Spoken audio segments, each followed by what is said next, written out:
18, 19, 20. તો 15ની સામે 15. 1, 2, 3, 4, 5, 6, 7, 8, 9, 10, 11, 12, 13, 14, 15.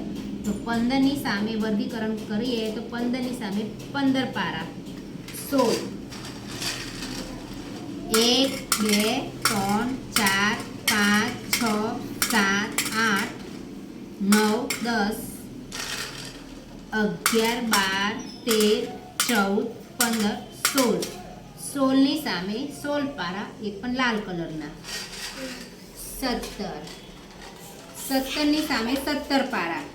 1, 2, 3, 4, 5, 6, 7, 8, 9, 10, 11, 12, 13, 14, 15, 16, 17. 17ની સામે 17 પારા, એ પણ પીળો કલર. 18. 18 માટે ગુલાબી લઈએ. 1, 2, 3, 4, 5, 6, 7, 8, 9, 10, 11, 12, 13, 14, 15, 16, 17, 18. તો 18ની સામે 18 ગુલાબી પારા.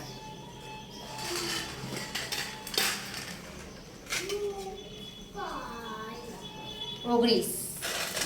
19ની સામે 19. 1, 2, 3, 4, 5, 6, 7, 8, 9, 10, 11, 12, 13, 14, 15, 16, 17, 18, 19. 19ની સામે 19 આકારો, એ પણ લીલા કલરના. હવે આ છે 20. તો 20ની સામે હું અહીંયા પચરંગી કલર લઈશ બધા. તેનાથી બાળકોને કલરની સમજ પણ ખબર પડે, અંકની પણ સમજ પડે, રંગ વિશે પણ ખબર પડે કે આ રંગ વાદળી કલર, લાલ કલર, પીળો કલર, ગુલાબી કલર, લીલો કલર.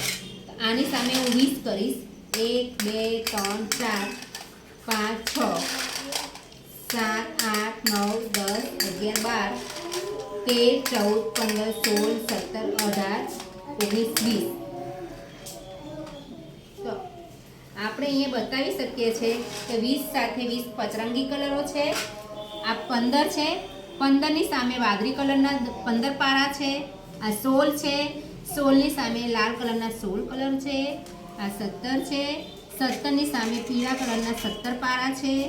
આ 18 છે. 18ની સામે આ ગુલાબી કલરના 18 પારા છે. આ 19 છે.